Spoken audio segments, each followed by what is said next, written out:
Hi friends, நம்ம சேனல்ல DNBSC எக்ஸாமோட சிலபஸ்ல 8th யூனிட்ல டாபிக் வைஸ் நம்ம எல்லாமே பார்த்துட்டு வந்திருக்கோம். ப்ரீவியஸ் வீடியோல தமிழ்நாட்டின் பண்டைய நகரங்கள் பற்றி பார்த்தோம். அந்த பண்டைய நகரங்கள்ல நாம துறைமுகங்கள் எப்படி இருக்கும், கடற்கரை விளக்கங்கள் எப்படி இருக்கும், பாண்டியர், சேலர், சோழர் இவங்கெல்லாம் ஆட்சி செஞ்ச பகுதிகள் என்னென்ன, அத மாதிரி நாம மதுரையோட சிறப்பு, பூம்புகார் சிறப்பு எல்லாமே நாம பார்த்தோம். அதோட கண்டினியூவேஷனா இந்த டாபிக் வந்து நாம எடுத்திருக்கோம். இதுலையுமே வந்துட்டு ப்ரீவியஸ் வீடியோவில் உள்ள ஃப்ரீ எக்ஸ்பிளனேஷன் வந்து இதோட வந்திருக்கு. ஸோ இந்த வீடியோ பார்க்குறதுக்கு முன்னாடி ப்ரீவியஸ் வீடியோ பார்த்துட்டு வந்தீங்கன்னா உங்களுக்கு இன்னும் யூஸ்ஃபுல்லாக இருக்கும். வீடியோ பார்க்காதவங்களுக்கு அந்த வீடியோ லிங்க் வந்து நான் டிஸ்கிரிப்ஷனில் கொடுக்குறேன். பார்த்துட்டு இந்த வீடியோ பாருங்கள், அப்போ தான் உங்களுக்கு நல்லா புரியும். வாங்க, டுடே டாபிக் பண்டை கால தமிழகத்தில் சமூகமும் பண்பாடும். அதாவது சங்க காலத்தில் சமுதாயம் எப்படி இருந்துச்சு, மன்னர்களோட ஆட்சி முறைகள் எப்படி இருந்துச்சு, எந்தெந்த மன்னர்கள் ஆட்சி செஞ்சாங்க, துறைமுகங்கள் எப்படி இருந்துச்சு, நம்மளோட வணிக முறைகள் எப்படி இருந்துச்சு, அது எல்லாமே தான் நாம் இங்கே பார்க்க போகிறோம்.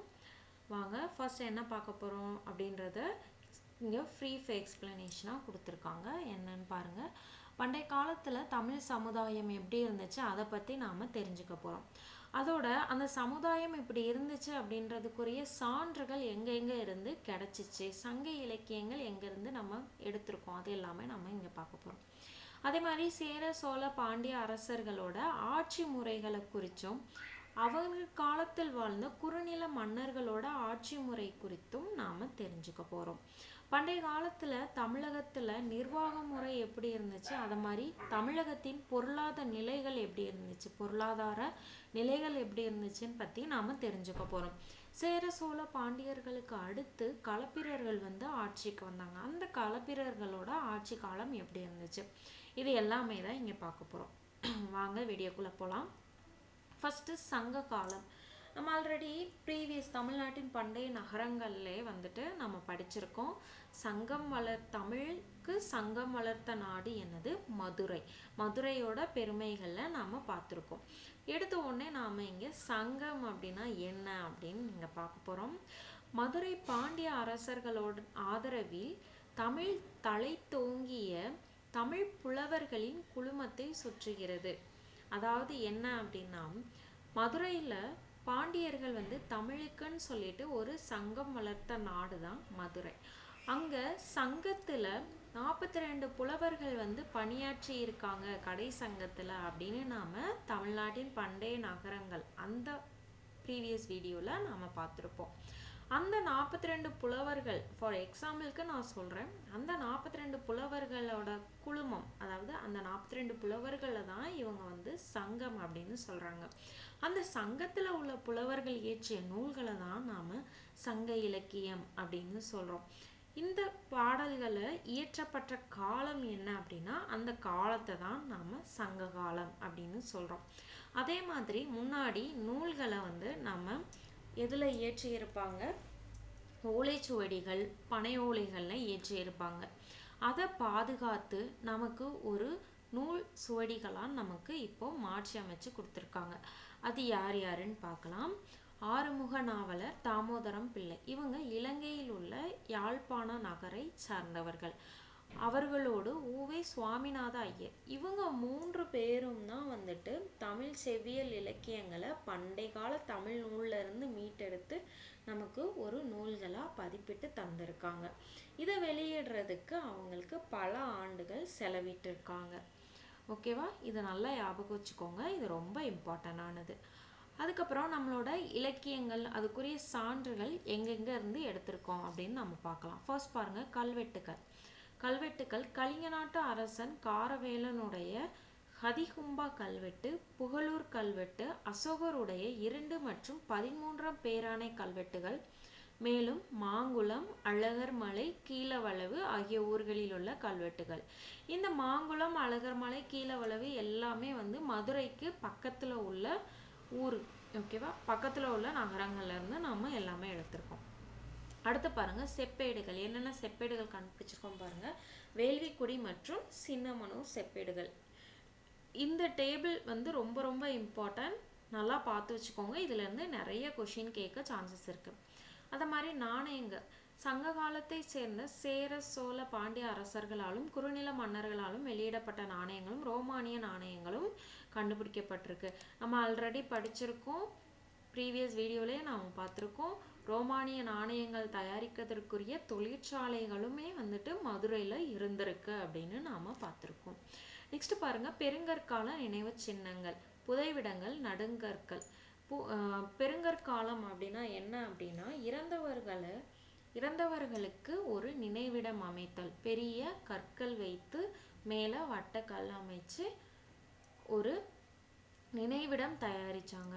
அவங்க பெரிய கற்கள் யூஸ் பண்ணி நினைவிடம் தயாரிச்சதுனால இதை வந்து பெருங்கற்காலம் அப்படின்னு சொல்றோம். அந்த நினைவிடங்களும் நாம கண்டுபிடிச்சிருக்கோம். அகழாய்வுல இருந்து எங்கெங்க என்னென்ன பொருட்கள் எடுத்திருக்கோம் அப்படின்னு பாருங்க. அதாவது எந்த இடத்துல இருந்து நம்ம நிறைய பொருட்கள் எடுத்திருக்கோம் அப்படின்னு பார்க்கலாம். ஆதிச்சநல்லூர், அரிக்கமேடு, கொடுமணல், புகார், கொற்கை, அழகன்குளம், முறையூர். அதுக்கப்புறம் இலக்கிய சான்றுகள், தொல்காப்பியம், எட்டுத்தொகை, பத்துப்பாட்டு, 11 கீழ்கணக்கு, பட்டினப்பாலை, மதுரை காஞ்சி. இது எல்லாமே வந்துட்டு நம்ம சங்க இலக்கியங்கள் சொல்றோம். அது போக சிலப்பதிகாரம், மணிமேகலை ஆகிய இரட்டை காப்பியங்களையும் சங்க இலக்கியங்கள் அப்படின்னு சொல்றோம். அயல் நாட்டவர்கள் குறிப்புகள் என்னென்னு பாருங்க. எரித்திரிய கடலின் பெரிப்ளஸ், பிளினியின் இயற்கை வரலாறு, தாலமியின் புவியியல், மெகஸ்தனிஸின் இண்டிகா, ராஜாவளி, மகாவம்சம், தீபவம்சம். இது எல்லாத்துலேயுமே வந்துட்டு அதற்குரிய சான்றுகள் இருக்குது. தொல்காப்பியத்தை பற்றி நமக்கு என்ன தெரியும்? முதலாக கிடைத்த இலக்கண நூல் தான் தொல்காப்பியம். இந்த தொல்காப்பியத்தில் அப்படி என்ன சொல்லியிருக்காங்க அப்படின்னா, சங்க காலத்தில் வாழ்ந்த தமிழ் மக்களோட மொழி எப்படி பேசுனாங்க, அவங்களோட பண்பாடு எப்படி இருந்துச்சு, அந்த நிலைமையை வந்து சுட்டி காட்டுறதுக்காக தான் தொல்காப்பியம் அப்படின்ற நூல் இயற்றியிருக்காங்க. இதுதான் முதலாக கண்டுபிடிக்கப்பட்ட இலக்கண நூல். நல்லா ஞாபகம் வச்சுக்கோங்க. சரி, இப்போ சங்க காலத்துல என்னென்ன நம்ம ஃபைண்ட் அவுட் பண்ணியிருக்கோம், அந்த சங்க காலம் எப்படி உறுதிப்படுத்துறதுக்காக நமக்கு என்னென்ன சான்றுகள் கிடைச்சிருக்கு அப்படின்றத நம்ம பார்த்தோம். இப்போ சங்க காலம் அப்படின்னு எந்த காலத்தை நம்ம சொல்றோம்? கிமு 3ஆம் நூற்றாண்டிலிருந்து கிபி 3ஆம் நூற்றாண்டு வரை உள்ள காலத்தை தான் நாம சங்க காலம் அப்படின்னு சொல்றோம். அப்போ தமிழகத்துல புவியியல் பரப்பு எங்க இருந்துச்சு? வடக்கு வேங்கடம் அப்படின்னா திருப்பதி மலை. அதே மாதிரி தெற்கு கன்னியாகுமரி வரைக்கும் தமிழகத்தோட புவியியல் பரப்பு வந்து இருந்துச்சு. அதே மாதிரி கிழக்கையும் மேற்கையும் வந்து கடல்களை எல்லையாக கொண்டிருந்தது நம்ம தமிழகம். இந்த காலம் இரும்பு காலம். ஏன் இரும்பு காலம் அப்படின்னு சொல்றோம் அப்படின்னா, சங்ககால மனிதர்கள் முதலாக கண்டறிந்து பயன்படுத்திய உலோகம் இரும்பு. அதனாலதான் இரும்பு காலம் அப்படின்னு நாம சொல்றோம். ஆனா வட இந்தியர்கள் வந்து செப்பு காலம் சொல்லுவாங்க. ஏன்னா அவங்க ஃபர்ஸ்ட் செம்பு அதை தான் வந்து பயன்படுத்தி இருப்பாங்க. அதனால செப்பு காலம் சொல்லுவாங்க. நம்ம தென் தமிழகத்தை காலம் இரும்பு காலம் தான் நம்மளோட முதன்மையான காலம். அடுத்து பண்பாடு பெருங்கற்கால பண்பாடு. அரசு முறை முடியாட்சி அரசு முறை. ஆட்சி புரிந்த அரச வம்சங்கள் சேர சோழ பாண்டியர்கள். இந்த பாண்டியர்களுக்கு அடுத்து தான் வந்துட்டு களப்பிரர்கள் வந்தாங்க. இந்த சேர சோழர் பாண்டியர் காலத்தை மட்டும்தான் நாம சங்க காலம் அப்படின்னு சொல்றோம். அடுத்து பாருங்க, கலிபோர்னியா பல்கலைக்கழகத்தின் தமிழ் மொழி பேராசிரியர் ஜார்ஜ் எல் ஹார்ட் என்பவர் தமிழ் மொழியானது லத்தீன் மொழியின் அளவிற்கு பழமையானது என்னும் கருத்தை கொண்டுள்ளார். ஏனைய மொழிகளின் செல்வாக்கிற்கு உட்படாமல் முற்றிலும் சுதந்திரமான ஒரு மரபாக அது உருப்பெற்று எழுந்துள்ளது என்று அவர் கூறுகிறார். அதாவது பேராசிரியர் ஜார்ஜ் எல் ஹார்ட் அப்படின்றவங்க வந்து லத்தீன் மொழியை போன்ற தமிழ் மொழியும் ரொம்ப பழமையான மொழி அப்படின்னு சொல்லியிருக்காரு. அது மட்டும் இல்லாம மித்த மொழிகளோட சிறப்பை ஏற்காமல் தனக்கு அப்படின்னு ஒரு பெருமையை உருவாக்கி இருக்குது தமிழ் மொழி அப்படின்னு அவங்க சொல்லியிருக்காங்க.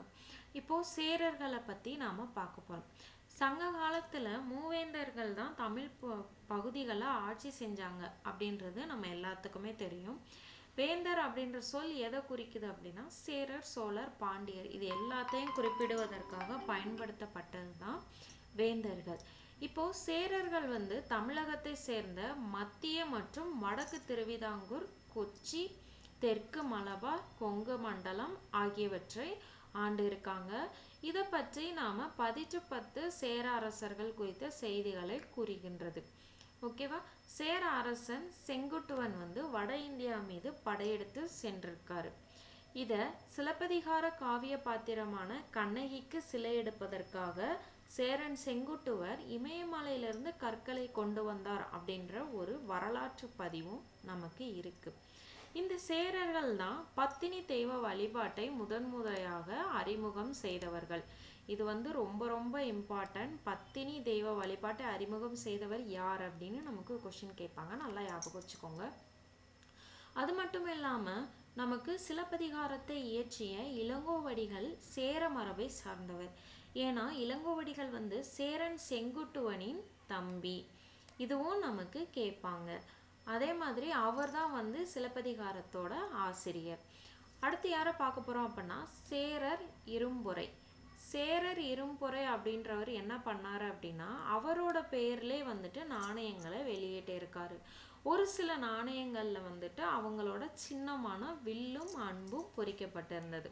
சரி, இப்போ முக்கியத்துவம் மிகுந்த சேர அரசர்கள் யார் யாருன்னு பாருங்க. உதயன் சேரலாதன், இமயவரம்பன் நெடுஞ்சேரலாதன், சேரன் செங்குட்டுவன், சேரல் இரும்பொறை. இதுக்கடுத்து நம்ம சோழர்களை பத்தி நாம பார்க்க போறோம். சங்க காலத்துல சோழ அரசு எங்க இருந்துச்சு அப்படின்னா வேங்கடமலை, அதாவது திருப்பதி மலை வரைக்கும் விரிந்திருந்துச்சு சோழ அரசு காலம், சோழ அரசர்களின் நிலப்பகுதி. அதே மாதிரி காவிரி கலிமுக பகுதியில் சோழ நாட்டின் மைய பகுதியாக இருந்திருக்கு. காவிரி தான் சோழ நாட்டோட மைய பகுதியா இருந்திருக்கு. இந்த பகுதி தான் பின்னாடி வந்து சோழ மண்டலம் அப்படின்னு அழைக்கப்பட்டிருக்கு. சோழ அரசர்கள்ல ரொம்ப ரொம்ப புகழ் பெற்றவர் யார் அப்படின்னா கரிகால வளவன் அல்லது கரிகால சோழன் அப்படின்னு சொல்லுவாங்க.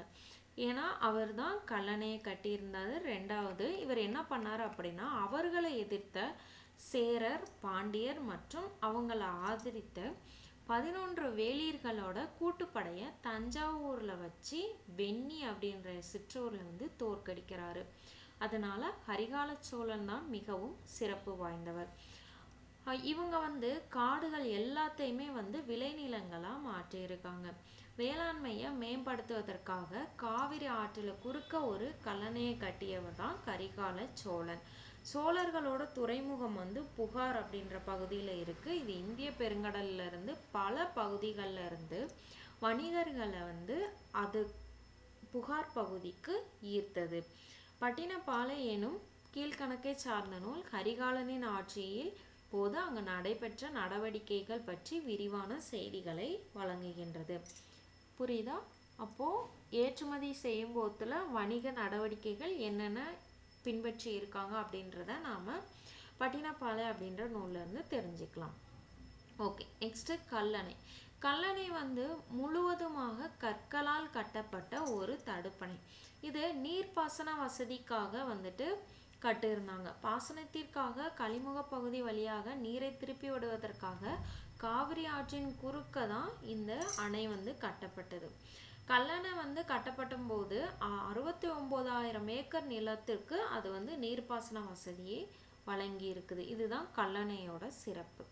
ஓகே, முக்கியத்துவம் வாய்ந்த சோழ அரசர்கள் யார் யாருன்னு பார்க்கலாம். இளஞ்சேட் சென்னி, கரிகால் வளவன், கோச்செங்கணான், கிளிவளவன், பெருநற்கிளி, இவங்கெல்லாம் முக்கியத்துவம் வாய்ந்த சோழ அரசர்கள். அடுத்து பாண்டியர்களை பற்றி பார்க்கலாம். பாண்டியர்கள் தான் வந்துட்டு தென் தமிழகத்தை ஆட்சி செஞ்சவங்க. பாண்டிய அரசர்கள் தான் தமிழ் புலவர்களையும் அறிஞர்களையும் வந்துட்டு மேக்சிமம் ஆதரிச்சு சங்கம் அமைத்து தமிழ் வளர்த்தவர்கள் பாண்டியர்கள். அதுல பல பாண்டிய அரசர்களோட பெயர்கள் வந்து சங்க இலக்கியத்துல குறிப்பிட்டு இருக்காங்க. இதுல பாண்டியர்களே ரொம்ப ரொம்ப புகழ்பெற்ற போர் வீரர் யாரு அப்படின்னா பாண்டியன் நெடுஞ்செழியன். இவங்க வந்து சேரர், சோழர் உட்பட 5 வேளிர்கள் உடைய கூட்டுப்படையை வந்து தலையாலங்கானம் அப்படின்ற இடத்துல வந்து தோற்கடித்தார். பாண்டியர் வந்து தலையாலங்கானம் அப்படின்ற இடத்துல பாண்டியன் நெடுஞ்செழியன், சேரர், சோழர் 5 வேளிர்களோட கூட்டுப்படையை தோற்கடித்தார். இவர் மிகப்பெரிய புகழ்பெற்ற போர் வீரர் ஆவர். இவங்க கொற்கையின் தலைவர் யாரு? பாண்டியன் நெடுஞ்செழியன் தான் கொற்கையின் தலைவன் அப்படின்னு போற்றப்படுகிறார். பாண்டிய நாடு வந்து முத்துக்குளிப்புக்கு மிகவும் புகழ் பெற்றது. பாண்டிய அரசர்களும் பல நாணயங்களை வெளியிட்டிருக்காங்க. அவங்களோட நாணயத்துல ஒரு புறத்துல யானையோட உருவமும் மற்றொரு புறத்துல மீனின் உருவமும் கொண்டு குறிக்கப்பட்டிருந்தது. முதுகுடுமி பெருவழுதி என்ற பாண்டிய அரசர் பல வேத வேள்விகளை நடத்தியதை கொண்டாடும் விதமாக நாணயங்களை வெளியிட்டுள்ளார். யாரு? முதுகுடும்பி பெருவழுதி. இவர் பல வேத வேள்விகள் நடத்தியிருக்காரு. அதை கொண்டாடுறதுக்காக நாணயங்கள் வெளியிட்டிருக்காரு. இதுதான் சேர சோழ பாண்டியர்களுடைய ஆட்சி செய்யப்பட்ட நகரங்கள். இது எல்லாமே. வாங்க நெக்ஸ்ட் பார்க்கலாம். மூவேந்தர்கள் முடிசூட்டி கொண்ட பட்டங்கள். சேரர்களுக்கு எப்படி அவங்க பேர் வச்சுக்கிட்டாங்கன்னு பாருங்க. ஆதவன், செங்குட்டுவன், வானவன், இரும்பொறை. சோழர்களுக்கு சென்னி, செம்பியன், கிள்ளி, வளவன். பாண்டியர்களுக்கு மாறன், வழுதி, செழியன், தென்னர். இந்த இது ரொம்ப ரொம்ப இம்பார்ட்டன்ட். இது ரிலேட்டடாகவும் கொஷின் கேட்கலாம், ஆர் இதை ஒரு பொறுத்துக மாதிரி கொடுத்தும் கேட்கலாம். நெக்ஸ்ட் பாருங்க, முக்கியத்துவம் வாய்ந்த பாண்டிய அரசர்கள் 4 பேர். நெடியோன், நன்மாறன், முதுகுடுமி பெருவழுதி, நெடுஞ்செழியன். இவங்கெல்லாம் முக்கியத்துவம் வாய்ந்த பாண்டிய அரசர்கள். அடுத்து அரசுரிமை சின்னங்கள். அரசுக்குன்னு ஒரு சில சின்னங்கள் வச்சிருந்தாங்க. அது என்னென்னு பாருங்க. செங்கோல், முரசு, வெண்கொற்றக்குடை. இது எல்லாமே அரசு அதிகாரத்தின் சின்னங்கள். அடுத்து மூவேந்தர்கள் அவர்கள் சூட்டிய மாலைகள், அப்புறம் அவங்களோட துறைமுகம் என்ன, அவங்களோட தலைநகர் என்ன, அவங்களோட சின்னம் என்ன அப்படின்னு இந்த டேபிளில் கொடுத்துருக்காங்க. சேரரோட மாலை பனம்பூ மாலை, அவங்களோட துறைமுகம் முசிறி அல்லது தொண்டி, அவர்களோட தலைநகர் வஞ்சி அல்லது கரூர், இவங்களோட சின்னம் வில் அம்பு. அடுத்து பாருங்க, சோழர்களோட மாலை அத்திப்பூ மாலை, இதை ஆத்திப்பூன்னு சொல்லுவாங்க.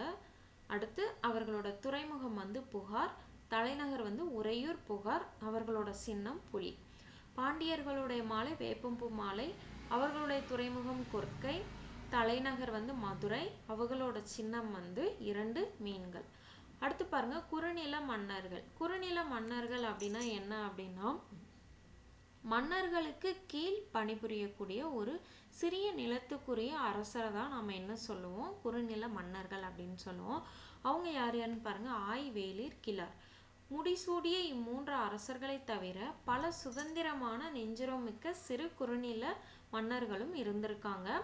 ஆய் அப்படின்ற பெயர் பழந்தமிழ் சொல்லான ஆயர். ஆயர் அப்படின்னா ஆணிரை மேய்ப்பவர்கள், அதாவது மாடு மேய்ப்பவர்களை தான் நம்ம ஆய் அப்படின்னு சொல்லுவோம். அந்த சொல்லிலிருந்து பெறப்பட்ட சொல்லு தான் ஆய் அப்படின்ற சொல்லு. சங்க காலத்தில் ஆய் மன்னர்கள்ல ரொம்ப ரொம்ப முக்கியமானவர்கள் யார் யார் அப்படின்னா, அந்திரன், திதியன், நன்னன். இவங்கெல்லாம் ஆயர்கள்ல ரொம்ப முக்கியமானவர்கள். வேளிர்கள், வேளாளர் பண்டைய கால தமிழகத்தில் ஆட்சி செய்த நில உடைமை பிரிவினர் ஆவர். புகழ்பெற்ற வேளிர்கள் கடையெழு வள்ளல்களான, அதாவது நிலங்களுக்கு சொந்தக்காரங்களா இருப்பாங்க இல்லையா, அவங்கள தான் நாம் வேளிர்கள், வேளாளர் அப்படின்னு சொல்றோம். இந்த புகழ்பெற்ற வேளிர்கள் யார் யார் அப்படின்னா, கடையெழு வள்ளல்களை சொல்றோம். யார் யாருன்னா, பாரி, காரி, ஓரி, பேகன், ஆய், அதியமான், நல்லி. இவங்க எல்லாருமே வேளிர்கள். இவங்க தமிழ் புலவர்களை மிகவும் பெருந்தன்மையுடன் ஆதரித்தாங்க. அதனால இவங்கள கடையெழு வள்ளல்கள் அப்படின்னு நாம சொல்றோம். கிளார் அப்படின்ற சொல்லுக்கு கிராம தலைவர் அப்படின்னு பொருள். இதுவும் கொஸ்டின்ல கேட்பாங்க, படிச்சுக்கோங்க. அடுத்து பாருங்க, சங்ககால அரசியல் அமைப்பு. இவங்களோட ஆட்சி அமைப்பு எப்படி இருந்துச்சுன்னு பாருங்க. அரசுரிமை முன்னாடி முடியாட்சி முறை தான் பின்பற்றப்பட்டது. அதாவது ஒரு அரசர் இருக்காருன்னா அதுக்கப்புறம் அவரோட மகன் தான் திரும்ப அரியணை ஏறுவாங்க. இதுதான் வம்சாவளி முடியாட்சி முறை.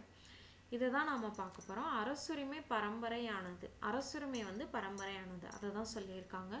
இதுல அரசரை கோ அப்படின்னு சொல்லியிருக்காங்க. அது கோன் என்னும் சொல்லின் சுருக்கமாகும். கோன் அப்படின்ற சொல், அதாவது அரசனுக்கு வேற வேற பொருள் இருக்கு.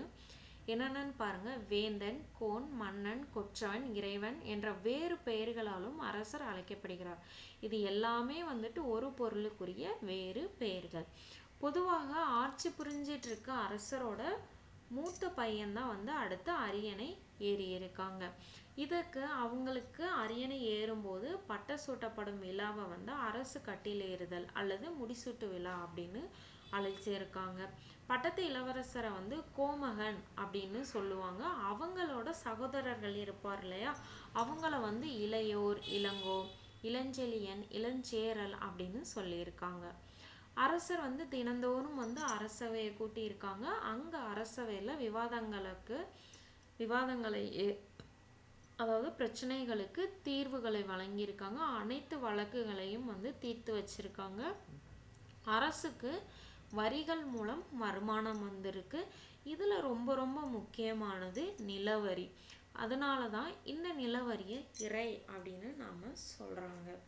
இதை தவிர சுங்கவரி, கப்பம், தண்டம் அந்த வரிகளும் வசூல் செஞ்சிருக்காங்க. அரசர்களும் வீரர்களும் வீரக்கழல் அணிந்திருக்காங்க. இந்த வீரக்கழல் அப்படின்ற அணிகலன்ல என்ன இருக்கும் அப்படின்னா, யார் போட்டிருக்காங்களோ அவங்களோட பெயர்களும் அவர்கள் என்ன சாதனை செய்தார்களோ அந்த சாதனையும் அதில் எழுதப்பட்டிருக்கும். ஒற்றர்கள் வந்து நம்ம நாட்டுக்குள்ள என்ன நடக்கு அப்படின்றத மட்டும் இல்லாமல் வெளிநாட்டுகளில் என்னென்ன நடக்கு அதையும் தெரிஞ்சுக்கிறதுக்காகவும் ஒற்றர்கள் வந்து பயன்படுத்தப்பட்டிருக்காங்க. அதே மாதிரி புறமுதுகில் காயமிடுவதை ரொம்ப அவமானமாக கருதியிருக்காங்க. போர் நடக்கும்போது புறமுதுகில் காயம் பட்டுருச்சு அப்படின்னா வந்துட்டு யார் அந்த புறமுதுகில் காயம்பட்டாங்களோ அந்த அரசர்கள் வந்து சாகுற வரைக்கும் உண்ணாவிரதம் இருந்து உயிரை வந்து மாய்த்து கொண்டு இருக்காங்க. அதாவது முதுகில் காயம் அடைவதை வந்து மிகவும் இழிவான செயலா கருதி இருக்காங்க சங்ககால அரசர்கள். அடுத்து பாருங்க சபை. அவர்களோட சபை எப்படி இருந்துச்சுன்னு பாருங்க. அரசருடைய சபையை அரசவை அப்படின்னு சொல்றோம். அரசர் இருக்கக்கூடிய அவங்களோட சேர், இப்போதைக்கு நம்ம சேர் இப்போ உள்ளதுக்கு சேர்ன்னு சொல்லுவோம். முன்னாடி அவங்க இருக்கக்கூடிய ஆசனத்தை வந்து அரியணை அப்படின்னு நாம சொல்லியிருக்கிறோம். அடுத்து அரசவையில வந்து அரசரை சுற்றி அதிகாரிகளும் சிறப்பு விருந்தினர்கள், அவை புலவர்கள் இவங்க எல்லாருமே இருப்பாங்க. இவங்க வந்து அரசர்களுக்கு 5 முக்கியமான கடமைகள் இருந்திருக்கு. அது என்னென்னு பாருங்க. கல்வி கற்பதை ஊக்குவிப்பது, சடங்குகளை நடத்துவது, பரிசுகள் வழங்குவது, மக்களை பாதுகாப்பது, குற்றவாளிகளை கண்டிப்பது முதலான 5 வகையான கடமைகள் வந்து அரசர்களுக்கு முக்கிய கடமைகள் ஆகும். அதே மாதிரி தூதுவர்கள் வந்து அரசரால வந்து பணியில அமர்த்தப்பட்டு இருக்காங்க. தூதுவர்கள் தான் ரொம்ப ரொம்ப முக்கியமான பங்கு வகிச்சிருக்காங்க. ஏன்னா தூதுவர்கள் மூலமா தான் அயல்நாட்டுல இருந்து நமக்கு போர் விடுப்பு எதுவும் வந்திருக்கா அல்லது பிற நாட்டு செய்திகளை அறிஞ்சு கொள்வதற்கும் பிற நாடுகளோடு நட்புறவு செய்து கொள்வதற்கும் மிக மிக உறுதுணையாக இருந்தவர்கள் தான் தூதுவர்கள். அதனாலதான் தூதுவர்கள் டைரக்டா அரசராலேயே பணியில அமர்த்தப்பட்டு இருக்காங்க.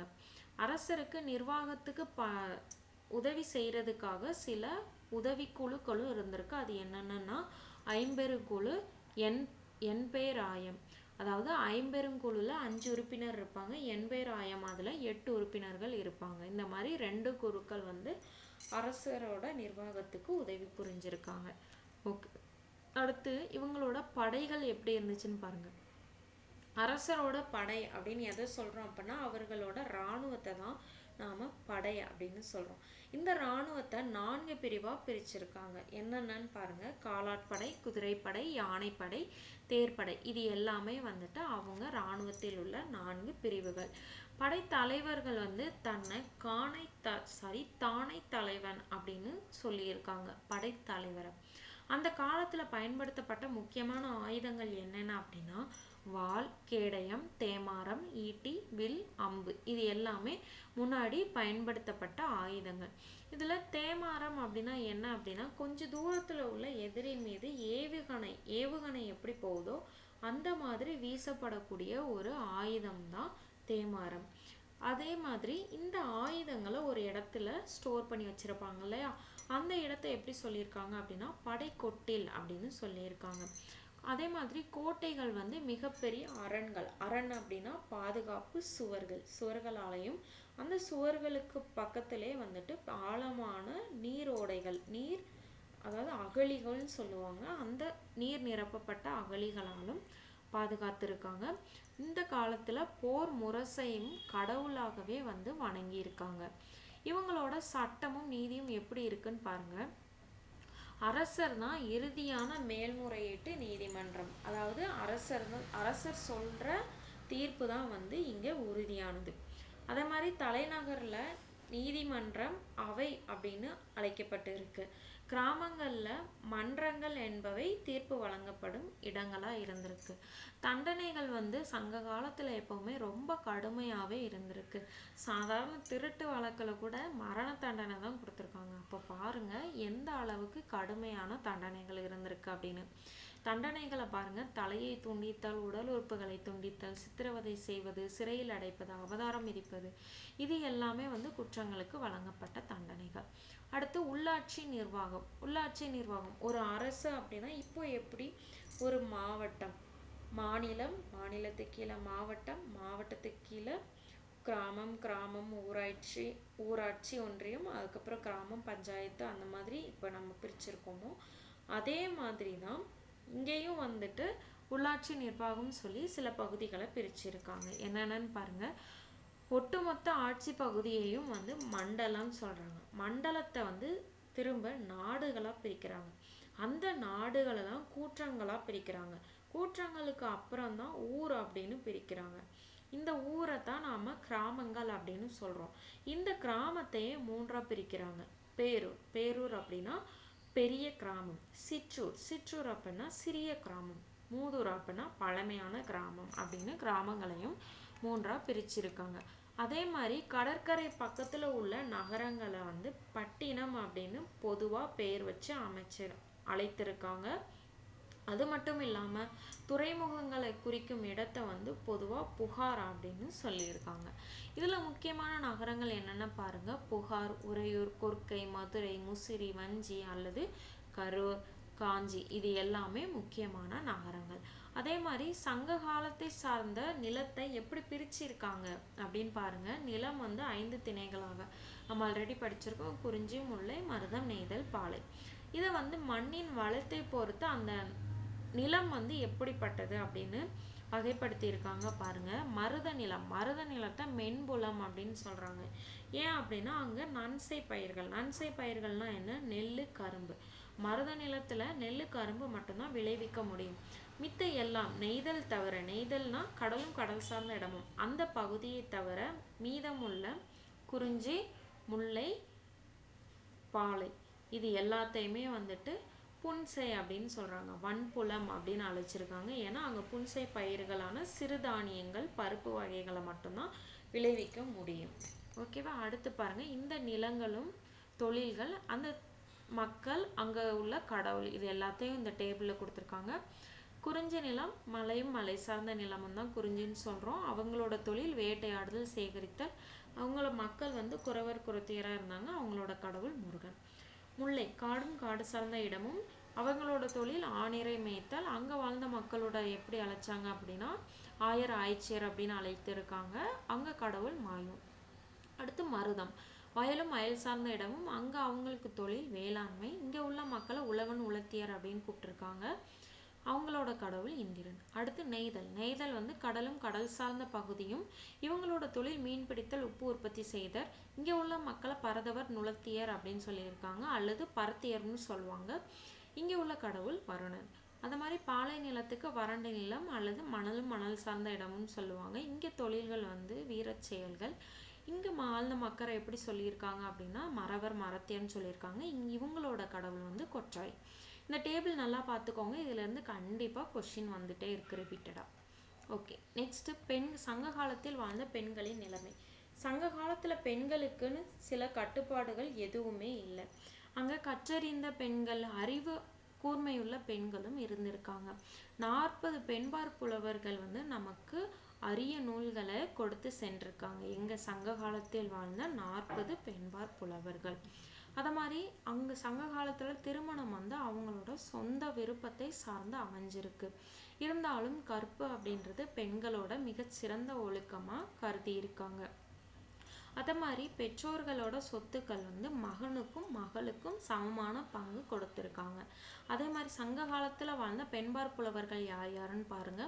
ஔவையார், வெள்ளிவீதியார், காக்கைப்பாடினியார், ஆதிமந்தியார், பொன்முடியார். அடுத்து இவங்களோட மத நம்பிக்கைகள் மற்றும் சமூக பிரிவுகள் பாருங்க. மக்களுக்கு முதன்மை கடவுள் வந்து சேயோன் அல்லது முருகன், இவங்க தான் முதன்மையான கடவுள். இவங்களை தவிர வேற கடவுள்களையும் வழிபட்டு இருக்காங்க. அது யார் யாருன்னு பாருங்க. சிவன், மாயோன், இந்திரன், வருணன் அல்லது மற்றும் கொற்றவை, இவங்க எல்லாருமே சங்க காலத்தில் வழிபட்ட தெய்வங்கள். அதுக்கப்புறம் நடுகள் வழிபாடும் வழக்கத்துல இருந்திருக்கு. பௌத்தமும் சமணமும் கூட அப்போ இருந்திருக்கு. அது மாதிரி வட பகுதியில அப்போ வந்து சாதி முறைகள் வந்து வளர்ந்துருந்துச்சு எங்க வடநாடுகள்ல. பட் தமிழ்நாட்டுல வந்து சாதிகள்ல எந்த ஒரு வளர்ச்சியும் இல்லை. இங்க எப்படி பிரிச்சிருக்காங்க அப்படின்னா, அவங்க செய்யற தொழிலை வந்து அடிப்படையா கொண்டு இவங்கள மக்களை வந்து பிரித்திருக்காங்க. அந்த முறை என்ன சொல்றாங்க அப்படின்னா வர்ணாசிரம முறை அப்படின்னு சொல்லியிருக்காங்க. அதாவது அவங்க செய்யற தொழிலை பொறுத்து மக்கள்களை பிரிச்சிருக்காங்க. அடுத்து பாருங்க, வீரக்கல் நடுக்கல் அப்படின்னா என்னன்னா, போர்ல வந்துட்டு வீர மரணம் அடைந்தவர்களுக்குன்னு வந்து ஒரு நடுக்கல் அல்லது அவங்களுக்குன்னு ஒரு வீரக்கல் வைப்பாங்க. இதை தான் வந்து நாம வீரக்கல் அல்லது நடுக்கல் அப்படின்னு சொல்றோம். இந்த மாதிரி போர்ல மரணம் அடைந்தவர்கள் மீது மிகுந்த மரியாதை வைத்திருந்தாங்க சங்க காலத்தில் வாழ்ந்த மக்கள். அடுத்து பாருங்க, அவங்களோட உடை அணிகலன்கள் எப்படி இருக்குன்னு பாருங்க. பொருளாதார வசதியில அதிகமா உள்ளவங்க மஸ்லின், பட்டு, அடுத்து நேர்த்தியான பருத்தி இலை துணிகளாலான ஆடைகளை அணிஞ்சிருக்காங்க. சாதாரண மக்கள் வந்து பருத்தியினாலான 2 துண்டுகளாலான ஆடைகளை அணிந்திருக்காங்க. சங்க இலக்கியங்கள்ல பாம்பின் தோலை காட்டிலும் மென்மையான துணிகளையும் வந்து பயன்படுத்தி இருக்காங்க. அந்த மென்மையான துணிகளை வந்து கலிங்கம் அப்படின்னு சொல்றோம். பெண்கள் வந்து அவங்களோட கூந்தலை வந்து பூக்களால அலங்கரிச்சிருக்காங்க. ஆண்களும் பெண்களுமே வந்துட்டு அணிகலன்களை அணிந்திருக்காங்க. அந்த அணிகலன்கள் வந்து மேக்சிமம் தங்கம், வெள்ளி, முத்து, நவரத்தின கற்கள், சங்கு, பாசிமணிகள், இது எல்லாமே இதனால செய்யப்பட்ட அணிகலன்களை ஆண்களும் பெண்களும் அணிந்திருக்காங்க. இந்த பாருங்க, இந்த படத்துல கொடுத்துருக்காங்க பாருங்க. இந்த மாதிரி அணிகலன்களை சங்ககால மக்கள் அணிந்திருக்காங்க. இவங்களோட கலைகள் என்ன பாருங்க. பலவிதமான இசைக்கருவிகளான முரசு, புல்லாங்குழல், யாழ், இது பற்றின குறிப்புகள் வந்து சங்க இலக்கியங்கள்ல இருக்குது. அதே மாதிரி கரிகாலன் வந்து ஏலிசை வல்லவன் அப்படின்னு சொல்லி அழைக்கப்படுறாரு. ஏன் அப்படின்னா அவங்களுக்கு 7 சுரங்களை பத்தியும் பெரும் புலமை பெற்றிருக்காரு. அதாவது இசையில உள்ள 7 ஸ்வரங்கள் நம்ம சொல்றோம், சரிகம பதனி அப்படின்னு சொல்றோம்ல, இந்த 7 சுரங்கள்லையுமே வந்துட்டு புலமை வாய்ந்தவராக கரிகால சோழன் விளங்கி இருக்காரு. அதனால அவரை வந்து ஏலிசை வல்லான் அப்படின்னு நாம சொல்றோம். அதே மாதிரி சங்க காலத்துல பாட்டு பாடுற புலவர்களை வந்து பாணர், விரலியர் அப்படின்னு அழைத்திருக்காங்க.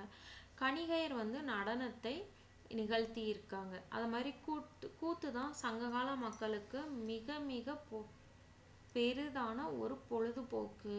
அது மாதிரி பண்பாட்டு அம்சம் அப்படின்னு சொல்றத கூத்து தான் சொல்றோம்.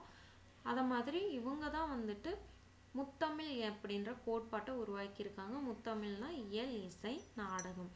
இந்த அண்டர்லைன் பண்ணியிருக்கத நல்லா பார்த்து வச்சுக்கோங்க. இது ரிலேட்டடா கொஷின்ஸ் கேட்பாங்க. அடுத்து பாருங்க, இவங்களோட தொழில். மக்களோட முக்கியமான தொழில் என்ன அப்படின்னா வேளாண்மை, அப்புறம் ஆணிரை மேய்த்தல், மீன் பிடிக்கிறது, வேட்டையாடுதல். இது தவிர கைவினை பொருட்கள் செய்தல், கைவினை தொழில் அப்படின்னு சொல்றாங்க. அது யார் யாரு, எந்த தொழில் செய்யறவரை கைவினை தொழில் சொல்றோம் அப்படின்னா தச்சர், கொல்லர், பொற்கொல்லர், மண்பாண்டம் செய்யறவங்க, இது எல்லாரையுமே வந்து நம்ம கைவினை தொழில் செய்பவர்கள் அப்படின்னு சொல்றோம். நெசவு செய்வது தவிர, அதாவது விவசாயம் செய்யறாங்க இல்லையா, இவங்க விவசாயம் செஞ்சது போக மீதி நேரங்கள்ல நெசவு தொழிலையும் செஞ்சிருக்காங்க. அதாவது இப்ப நம்ம சொல்றோம் இல்லையா, பார்ட் டைம் ஜாப் மாதிரி செஞ்சிருக்காங்க. அதே மாதிரி முழு நேர வேலையாகவும் சிலர் செஞ்சிருக்காங்க நெசவு தொழிலை. இவங்களோட விழாக்கள், பொழுதுபோக்கு நிகழ்ச்சிகள் என்னென்னு பாருங்க. மக்கள் வந்து பல்வேறு விழாக்களை கொண்டாடி இருக்காங்க. அது என்னென்னா அறுவடை திருநாள், கார்த்திகை தீப விழா, அதுபோக இந்திர விழா, இது எல்லாமே கொண்டாடி இருக்காங்க. இந்த விழாக்கள்ல பல வேடிக்கை நிகழ்ச்சிகள், விளையாட்டுகள் எல்லாமே வச்சிருக்காங்க. நடனம் ஆடுதல், வேட்டையாடுதல், மல்யுத்தம் செய்தல், ஊஞ்சல் ஆடுதல், இது எல்லாமே இதுல முக்கியமான விளையாட்டுகளில் ஒன்றாகும். அதே மாதிரி குழந்தைகள் வந்து பொம்மை வண்டிகளை ஓட்டியும் மண்மேடு கட்டியும் விளையாடி இருக்காங்க. அடுத்து இவங்களோட வணிகத்தை 3 நிலைகளில் நடத்தியிருக்காங்க. என்னென்ன அப்படின்னா உள்ளூர் வணிகம், உள்நாட்டில் வணிகம், கடல் கடந்து வெளிநாட்டில் சென்று வணிகம் செய்தல். இக்காலத்தில் வந்துட்டு மேற்கொண்ட விரிவான மற்றும் லாபகரமான வெளிநாட்டு வணிகம், அதாவது இந்த 3 வணிகத்திலேயே வெளிநாட்டு வணிகம் தான் அதிக லாபத்தை ஈட்டி தண்டு இருக்கிறது. இந்த வெளிநாட்டு வணிகம் பண்ணுனது மூலமா தமிழ் மக்கள் வந்து மிக சிறந்த கடலோட்டிகள் அப்படின்றத நாம தெரிஞ்சுக்கலாம். எப்படி முன்னாடி வெளிநாட்டுகளுக்கு கடல்வழி பயணம் தான் மேற்கொண்டாங்க. அப்போ கடல்வழி பயணத்திற்கு அவங்களுக்கு கடலை பற்றிய அறிவு, அதை மாதிரி மிதவை கப்பல் செய்த அறிவு, இது எல்லாமே இருந்தால் மட்டும்தான் இவங்களால கடலில் பயணித்து வெளிநாட்டுக்கு செல்ல முடியும். இதன் மூலமாக நம்ம அவங்க சிறந்த கடலோடிகள் அப்படின்றது நம்மளால் தெரிஞ்சுக்க முடியுது. அதை மாதிரி கடற்கரை பக்கத்தில் வந்து பொருட்களை பாதுகாப்பாக வைக்கிறதுக்காக ஒரு குடோன், சேமிப்பு கிடங்குகள் எல்லாமே கட்டியிருக்காங்க. முக்கிய துறைமுகங்களில் கடங்கரை இலங்கு சுடர் அப்படின்ற ஒரு விளக்கு கோபுரமும் வச்சுருக்காங்க. நம்ம துறைமுகம் சொல்கிறோம் இல்லையா, அதை தான் இங்கே சொல்லியிருக்காங்க. அதே மாதிரி வணிகர்கள் வந்து அவங்களோட விற்பனை பொருட்களை வந்து பல இடங்களுக்கு எடுத்து சென்றிருக்காங்க எருது வண்டியில். இப்போ நம்ம மாட்டு வண்டின்னு சொல்கிறோம் இல்லையா, அது மாதிரி எருதுகள் பூட்டிய வண்டியில் வந்து எடுத்து சென்றிருக்காங்க. பண்டமாற்று முறை தான் ரொம்ப பெரும்பான்மையாக நடைபெற்றிருக்கு. புகார், மதுரை போன்ற முக்கியமான நகரங்களில் 2 வகையான சந்தைகள் இருந்திருக்கு. இது நம்ம ஆல்ரெடி ப்ரீவியஸ் வீடியோலேயே பார்த்துருக்கோம். மதுரையில் நாலங்காடி, அல்லங்காடி அப்படின்ற சந்தைகள் நடந்திருக்கு. நாலங்காடினா பகல் முழுவதும் நடைபெறும் சந்தை, அல்லங்காடி அப்படின்னா மாலை நேர சந்தை, இரவுலையும் அது இருக்கும். இந்த சந்தைகளில் வந்து பல வகையான பொருட்கள் பெருமளவில் விற்கப்பட்டு இருக்கு, வாங்கப்பட்டு இருக்கு. அடுத்து பாருங்க, மலபார் கருமிளகு. எகிப்தியர்கள் வந்து உடலை வந்து பதப்படுத்துறதுக்கு மலபார் கருமிளகை பயன்படுத்தியிருக்காங்க. எகிப்து அரசன் 2ஆம் ராம்சேசின் அப்படின்றவரோட உடலை வந்து பதப்படுத்தப்பட்ட உடலை தோண்டி எடுத்திருக்காங்க. அதில் வந்து அவரோட நாசிலையும் வயிற்று பகுதியிலையும் வந்துட்டு கருமிளகு கதிர்கள் வந்து அடைக்கப்பட்டிருக்கிறத கண்டுபிடிச்சிருக்காங்க. ஸோ இந்த கருமிளகை வச்சு உடல்களை பதப்படுத்தப்பட்ட உடலை பாதுகாத்து வச்சிருக்கும் முறை வந்து பண்டைய காலத்தில் இருந்திருக்கு. முக்கிய துறைமுகங்கள் பாருங்க, முசிறி, தொண்டை, கொர்க்கை, இது ஆல்ரெடி நம்ம அந்த டேபிளில் பார்த்தோம். அடுத்து பாருங்க, முக்கிய ஏற்றுமதி பொருட்கள் உப்பு, மிளகு, முத்து, தந்தம், பட்டு, நறுமணப் பொருட்கள், வைரம், குங்குமப்பூ, விலைமதிப்பு மிக்க கற்கள், மஸ்லின், சந்தனக்கட்டை, இது எல்லாமே நம்ம ஏற்றுமதி செஞ்சுருக்கோம். இறக்குமதி பொருட்கள் புஷ்பராகம், தகரம், கண்ணாடி, குதிரைகள், இது எல்லாமே நாம் இறக்குமதி பண்ணியிருக்கோம். அது மட்டும் இல்லாமல் இந்திய வணிகர்களால் வந்து ரோம பேரரசுக்கு பட்டு துணிகள் வந்து ஏற்றுமதி செஞ்சுருக்காங்க. இந்த பட்டு துணிக்கு இந்த ரோமானிய அரசர்கள் என்ன செஞ்சுருக்காங்க அப்படின்னா, அந்த பட்டு துணியின் எடைக்கு நிகரான தங்க நாணயத்தை மாற்றி பண்டமாற்று முறையில் கொடுத்துருக்காங்க. அதை தான் சொல்லியிருக்காங்க பாருங்க. ரோம பேரரசர் ஆர்லியன் இந்திய பட்டானது எடைக்கு எடை தங்கம் கொடுத்து பெற தகுதியானது அப்படின்னு சொல்லி அறிவிச்சிருக்காங்க. அந்த அளவுக்கு நம்ம இதில் பட்டு உற்பத்தியில் வந்து மேன்மையாக இருந்திருக்கோம். அதே மாதிரி அந்த குவாலிட்டி வந்து நல்லா இருந்திருக்கு. அதனால தான் வந்துட்டு நம்ம கொடுக்குற பட்டுக்கு அவங்க தங்கத்தை நிகராக வச்சு சொல்லியிருக்காங்க. அடுத்து பாருங்க, கடல் கடந்த நாடுகளோட வணிக தொடர்பு. எங்கெங்கெல்லாம் வணிகம் பண்ணியிருக்காங்க அப்படின்னா, கிரேக்கம், ரோம், எகிப்து, சீனா, தென்கிழக்காசியா, இலங்கை, இந்த நாடுகள்லாம் வணிகம் வந்து நிரவி இருக்கு அப்படின்னு சொல்லிட்டு தொல்லியல் அகழாய்வு வந்து கூறியிருக்கு. அடுத்து முசிறியை தான் நம்ம முதல் பேரங்காடி அப்படின்னு சொல்கிறோம். ரோம் நாட்டை சேர்ந்த மூத்த பிளினின்றவர் தன்னுடைய இயற்கை வரலாறு அப்படின்ற நூலில் முசிறியை தான் இந்தியாவின் முதல் பேரங்காடு அப்படின்னு சொல்லியிருக்காரு. ரோமானியர்களோட குடியிருப்பு வந்து முசிறியில் இருந்திருக்கு. முசிறியில் அவங்களோட குடியிருப்பு இருந்ததுனால அவங்களுக்குன்னு ஒரு கோவில், அகஸ்தஸ் கடவுளுக்காக ஒரு கோவில் வந்து கட்டப்பட்டிருக்கு முசிறியில். அதனால முசிறியை வந்து முதல் பேரங்காடு அப்படின்னு சொல்கிறோம். இந்த முதல் பேரங்காடியை பற்றி கிமு 2ஆம் நூற்றாண்டை சேர்ந்த பாப்ரஸ் அப்படின்றவர் அவரோட ஒப்பந்த பத்திரத்தில் அலெக்சாண்ட்ரியாவை சேர்ந்த வணிகர் ஒருவருக்கும் முசிறியை சேர்ந்த ஒரு வணிகருக்கும் மேற்கொள்ளப்பட்ட வணிக ஒப்பந்த பதிவு செய்யப்பட்டுள்ளது. ஒரு ஒப்பந்த பத்திரத்தில் தமிழ்நாட்டில் உள்ள ஒரு வணிகருக்கும், அதாவது தமிழ்நாட்டில் முசிறி பகுதியை சேர்ந்த ஒரு வணிகருக்கும் அலெக்சாண்ட்ரியாவை சேர்ந்த ஒரு வணிகருக்கும் இடையே ஒரு வணிக ஒப்பந்த பத்திரம் கண்டெடுக்கப்பட்டுள்ளது. இந்த ஒப்பந்த பத்திரம் வந்து வியன்னால உள்ள அருங்காட்சியகத்துல இருக்குதுன்னு சொல்லியிருக்காங்க. களப்பிரர்கள் இந்த சேர சோழ பாண்டியர்களுக்கு அடுத்து களப்பிரர்கள் தான் ஆட்சி செஞ்சாங்க. கிபி 3ஆம் நூற்றாண்டுக்கு அடுத்து வந்து சங்க காலம் வந்து படிப்படியா அதோட சரிவை சந்திச்சது. இதுக்கப்புறம் சங்க காலத்தை தொடர்ந்து களப்பிரர்கள் தான் தமிழர்களை கைப்பற்றி 2½ நூற்றாண்டுகள் இவங்க வந்து ஆட்சி செஞ்சிருக்காங்க. களப்பிரர்களை பற்றி நிறைய செய்திகள் வந்து நமக்கு கிடைக்கல. அவர்களோட அவங்க விட்டு சென்ற நினைவு சின்னங்கள், தொல்கலை பொருட்கள் அப்படின்னு எதுவுமே நமக்கு கிடைக்கல. ஆனால் அவங்களோட ஆட்சியை குறித்து ஒரு சில இலக்கியங்கள்ல வந்து குறிப்பிட்டிருக்காங்க. அது என்னென்ன இலக்கியங்கள் பாருங்க. தமிழ் நாவலர், சரிதை, யாப்பெருங்காலம், பெரிய புராணம் இது எல்லாத்துலேயுமே வந்துட்டு அவங்க ஆட்சி செஞ்சதுக்குரிய குறிப்புகள் இருக்கு. சீவக சிந்தாமணி, குண்டலகேசி இந்த ரெண்டுமே வந்துட்டு களப்பிரர்கள் காலத்துல இயற்றப்பட்ட நூல்கள் தான். அதே மாதிரி தமிழகத்துல பௌத்தமும் சமணமும் முக்கியத்துவம் பெற்ற காலம் தான் அது களப்பிரர் காலம். அது மாதிரி களப்பிரர் காலத்துல சமஸ்கிருதம், பிராகிருதம் இந்த மொழிகள் வந்து அறிமுகப்படுத்தப்பட்டதுனால வட்டெழுத்து அப்படின்ற ஒரு புதிய எழுத்து முறைகள் வந்து களப்பிரர் காலத்துல தான் உருவாச்சு. அது மாதிரி 11 கீழ்கணக்கை சேர்ந்த பல நூல்கள் வந்து களப்பிரர் காலத்துல தான் இயற்றப்பட்டிருக்கு. ஸோ களப்பிரர் காலத்தை ஒரு பொற்காலம்னு சொல்லலாம். இவங்க காலத்துல வணிகமும் வர்த்தகமும் தொடர்ந்து செழித்தோங்கி இருக்குது. உலகம் அந்நாளில் பாருங்க. இங்க பாருங்க, நுழைவாயில் ஹான் அரச வம்சம் சீனாவை சேர்ந்தவர். கிமு 206 கிபி 220 வரைக்கும் ஆண்டிருக்காங்க. அடுத்து பிரமிடு பாருங்க, மயன் நாகரிகம் மத்திய அமெரிக்கால இருக்கு. அடுத்து கொலோசியம் பாருங்க, ரோமானிய நாகரிகம் இத்தாலி, கிமு 3ஆம் நூற்றாண்டு முதல் கிபி 1ஆம் நூற்றாண்டு வரை. அடுத்து பாருங்க பாட சுருக்கம். அவ்வளோதான் முடிஞ்சது. இதில் நம்ம என்னென்ன பார்த்துருக்கோம். சங்கம் அப்படின்றது புலவர்கள் சேர்ந்த குழுமத்தை தான் சங்கம் அப்படின்னு சொல்கிறோம். அதே மாதிரி மதுரையில் வந்து பாண்டிய அரசர்கள் ஆதரவில் சங்கம் வந்து தழைத்தோங்கியது. அது மாதிரி சங்க காலத்தில் சேர சோழ பாண்டியர்கள் வந்து ஆட்சி செஞ்சாங்க. அதுபோக சில குறுநில மன்னர்களும் ஆட்சி செஞ்சாங்க. தொல்லியல் அகழாய்வில் வந்து தமிழகத்துக்கும் அயல்நாட்டுக்கும் இடையே வணிக தொடர்பு இருக்கிறத உறுதி செய்யுது. 3ஆம் நூற்றாண்டுக்கு இறுதியிலேயே சங்க காலம் வந்து முடிவுற தொடங்கியது. தமிழகத்தை அதுக்கப்புறம் களப்பிரர்கள் வந்து கைப்பற்றி இருக்காங்க. அவர்களோட ஆட்சிக்கான ஆதாரங்கள் வந்து சமண பௌத்த இலக்கியத்துல இருக்குது. வாங்க புக் பேக் கொஸ்டின் பார்த்துடலாம். தமிழகத்தின் பத்தினி வழிபாட்டை அறிமுகம் செய்தவர் சேரர் தான். சேரன் செங்குட்டுவர். ஏன்னா அவங்க தான் வந்து கண்ணகிக்குன்னு ஒரு சிலை செய்வதற்காக இமயமலையிலேருந்து கற்களை எடுத்துட்டு வந்தாங்க அப்படின்னு நம்ம பார்த்தோம். அடுத்து பாருங்க, கீழ்காண அரச வம்சங்களில் எது சங்க காலத்தில் ஆட்சி அதிகாரத்தில் இல்லை. சங்க காலம் அப்படின்னா சேரர் சோழர் பாண்டியர் காலத்தை தான் சங்க காலம்னு சொல்றோம். ஸோ ஆன்சர் பல்லவர். பாண்டியர் ஆட்சிக்கு பின் ஆட்சிக்கு வந்தோர் டேஷ் ஆவர். பாண்டியர் ஆட்சிக்கு பின்னர் களப்பிரர்கள் தான் ஆட்சி செஞ்சாங்க. ஸோ ஆன்சர் களப்பிரர்கள். சங்ககால நிர்வாக முறையில் மிகச்சிறிய நிர்வாக அமைப்பு எது? மண்டலம். மண்டலத்துக்கு கீழே என்ன இருக்கும்? நாடு இருக்கும். நாடு கீழே என்ன இருக்கும்? ஊர் இருக்கும். ஸோ மிகச்சிறிய அமைப்பு ஊர். அடுத்து பாருங்க, குறிஞ்சி நில அமைப்பில் வாழ்ந்த மக்களின் தொழில் யாது? குறிஞ்சினா மலையும் மலை சார்ந்த இடமும். மலையில் வாழ்ந்த மக்கள் வந்து வேட்டையாடுதல் அல்லது தேன் சேகரித்தல் இந்த மாதிரி தொழில்களில் ஈடுபட்டிருந்தாங்க. ஸோ ஆப்ஷன் இ தான் கரெக்டான ஆன்சர். நெக்ஸ்ட் பாருங்க, கூற்று. புலவர்களின் குழுமம் சங்கம் என அழைக்கப்பட்டது. கரெக்ட்.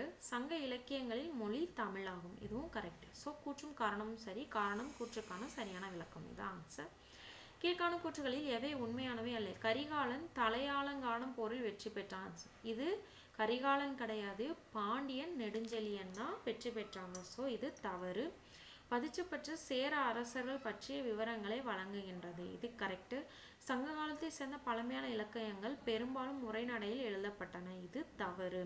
ஸோ இதுல உண்மையானது அல்ல அப்படின்றது 1 மற்றும் 3. பண்டைக்கால நிர்வாக கூற்று பிரிவுகளை பண்டைக்கால தமிழகத்தின் நிர்வாக பிரிவுகளை ஏறு வரிசையில் இவ்வாறு அமைந்திருந்தது. ஃபர்ஸ்ட் ஊர், அதாவது ஊர் தான் இருக்கிறதுலே கீழே உள்ளது. கிராமம் சொல்றோம் இல்லையா, ஊர். அதுக்கப்புறம் கூற்றம், கூற்றமுக்கு அப்புறம் நாடு, நாட்டுக்கு அப்புறம் மண்டலம். அடுத்து பாருங்க, அரச வம்சத்தினையும் அரச முத்திரைகளையும் பொறுத்துக. இதுல பாருங்க, சேரர் அப்படின்றது வில் அம்பு. அடுத்து பாருங்க, சோழர் வந்து புலி, பாண்டியர் வந்து மீன். ஸோ ஆப்ஷன் ஏ, அதாவது 3, 2, 1 இதுதான் கரெக்ட். நெக்ஸ்ட் பாருங்க, வெண்ணி போரில் வெற்றி பெற்றவர் யாரு? கரிகால வளவன் அல்லது கரிகால சோழன். சங்க காலத்து பழமையான இலக்கண நூல் தொல்காப்பியம். காவிரி ஆற்றின் குறுக்கே கல்லணையை கட்டியவர் கரிகால சோழன். படைத்தலைவர் டேஷ் என அழைக்கப்பட்டார். தானை தலைவர் அப்படின்னு அழைக்கப்பட்டார். நிலவரிய டேஷ் என்று அழைக்கப்பட்டது. இறை அப்படின்னு அழைக்கப்பட்டிருக்கு. அடுத்து பாருங்க, சரியா தவறா? சங்க காலத்தில் பாடல்களை பாடுவர் இருளர் என்ன அழைக்கப்பட்டனர். சாரி, இது தவறு.